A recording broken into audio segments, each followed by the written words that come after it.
একটা ছেলে যখন বেকার থাকে তখন শুধু তার পকেটটাই ফাঁকা হয় না, সমাজের চোখে তার মূল্যও দিন দিন শূন্যের কোঠায় নেমে আসে। পরিবারের মানুষগুলো তাকে গ্রহণ করে ঠিকই, কিন্তু সেটা যেন বাধ্য হয়ে, ভালোবাসা নয়, শুধুই সহ্য করার মতো করে। বাইরের দুনিয়া, তারা তো যেন অপেক্ষায় থাকে তার ব্যর্থতা নিয়ে ঠাট্টা করার, তার স্বপ্নগুলোকে মারিয়ে হাঁটার। প্রতিটা সকাল তার কাছে এক একটা বোঝা। ঘুম ভাঙে, কিন্তু জেগে উঠে বুঝতে পারে কিছুই বদলায়নি, কিচ্ছু না। একটা নতুন দিন, কিন্তু সেই পুরনো দুঃস্বপ্নের পুনরাবৃত্তি। কাজের খোঁজে বের হয়, কিছু একটা হবে এই আশায়।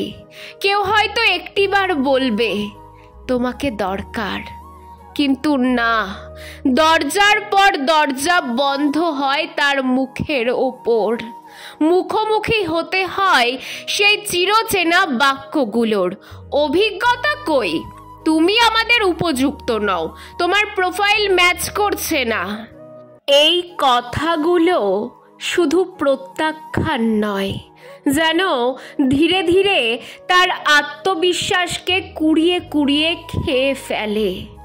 একটা সময় আসে যখন সে আয়নায় নিজের চোখে তাকাতে ভয় পায়, নিজেকেই প্রশ্ন করে, আমি কি সত্যিই কোনো কাজের না? বাড়ি ফিরে দেখে মা নিশ্চুপ, মুখে কোনো অভিযোগ নেই, কিন্তু চোখে বিস্ময় আর লজ্জার ছায়া। বাবা মুখ ঘুরিয়ে নেয়, যেন তার অস্তিত্বই স্বীকার করতে চায় না। ছোট ভাই বোনের চোখে একটাই প্রশ্ন, তুমি আসলে করছোটা কি? আর প্রেম, প্রেম তো যেন এখন এক বিলাসিতা।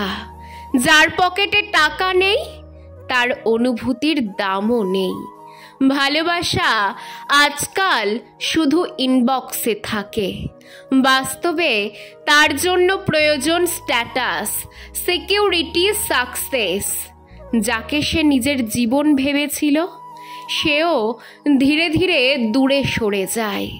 কারণ এই নিষ্ঠুর পৃথিবীতে ভালোবাসা একাই বাঁচে না, তাকে পালার জন্য টাকা লাগে। বন্ধুরা হাসে, আত্মীয়রা খোঁটা দেয়, প্রতিবেশীরা আড়ালে কটাক্ষ করে। সমাজ যেন রোজ তার শোকগাথা লেখে। জীবিত মানুষটার জীবন্ত মৃত্যুর দলিল তৈরি করে। সময় গড়িয়ে যায়, একদিন সে স্বপ্ন দেখা বন্ধ করে দেয়। কেননা এই সমাজে স্বপ্ন দেখতে হলে পকেটে টাকা থাকতে হয়, আর মাথায় সাফল্যের মুকুট। এই সমাজ ব্যর্থতার গল্প শোনে না, শুনতে চায় না। এখানে বেকার হওয়া মানে একটা চলন্ত লাশ হয়ে বেঁচে থাকা। কেউ হার মানে, কেউ হারিয়ে যায়, আর কেউ কেবল স্বীকার করে নেয় জন্মই যেন আমার আজন্ম পাপ।